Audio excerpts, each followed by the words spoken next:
Story time of how I got on Love Island part 2. So I filled all the forms out and then I didn't hear anything for probably another 2 weeks. The stages in between were like a few weeks to a month, so be prepared. Then I got a call from that same producer and he said that the execs wanted to have a Zoom meeting with me. So I hopped back on to Zoom in another glam outfit. I think I wore like a bright pink corset and leather trousers. This is what I was wearing for anyone that's interested. So I actually remember this Zoom call being so much quicker than the first one. I think I was on it for not even 5 minutes. It was so quick, basically talking about the same things I spoke in the first Zoom. And yeah, I didn't really think it went that well, to be honest. I just thought, oh, they already know they don't want me, so it's fine. So fast forward another 2 weeks and I finally got a call from the producer saying that the execs really loved me and they want me to come into the studio to meet with them in person. At this stage, I remember being really nervous because at least on Zoom, like, you can feel comfortable at home in your slippers, you're chilled. I feel like in person it's so much more nerve-wracking, for me anyway. So I headed up to London to ITV Studios and I met with the execs who were so lovely. I think I went through like 3 different rooms though. I was there for about 2 hours. So when you get there, they basically try and keep everyone separate because there's going to be other people that are auditioning for the show in the building at the same time. And they obviously don't want you to meet. So they took me into a little room and I just waited.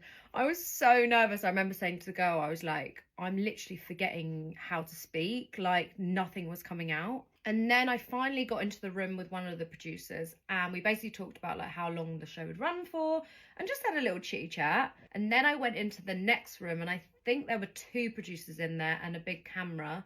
And basically we were just talking about like dating stories, all the stuff I'd already spoken about. And they just wanted to get like full lengths of me on the camera. I think I was like blowing a kiss and stuff, all of that. And then the main meeting, the meeting with the execs. I walked in and I saw a big fat camera. And for me, I'm so used to cameras, so it didn't really faze me, but obviously it's staring you in the face and they're sat behind it, so you can't really ignore it. Funny story though, I actually cried in my exec audition, I remember. I don't know why, I don't know what triggered it. I think we were talking more deep stuff and I was on my time of the month. I remember apologising and I was like, I'm so sorry, I think I'm just really hormonal. But at that point, I think they must have thought, yeah, this girl is going to give us some emotions in there, so let's get her in. Obviously, after that, I was like, oh my God, they're not going to put me on. They're going to think I'm an emotional mess. I just had no hope and I just forgot about it. Then literally a whole month goes by. I don't hear anything. I'm like, I'm not going on this show. I'm just going to carry on living my life. Then I get the call. So it wasn't the call, but it was a call. And they said to me, we want to book you in for a medical up in London and we want to book you in for a psych Zoom. So what I would say is all the checks before you go on Love Island are so thorough, but so good and needed.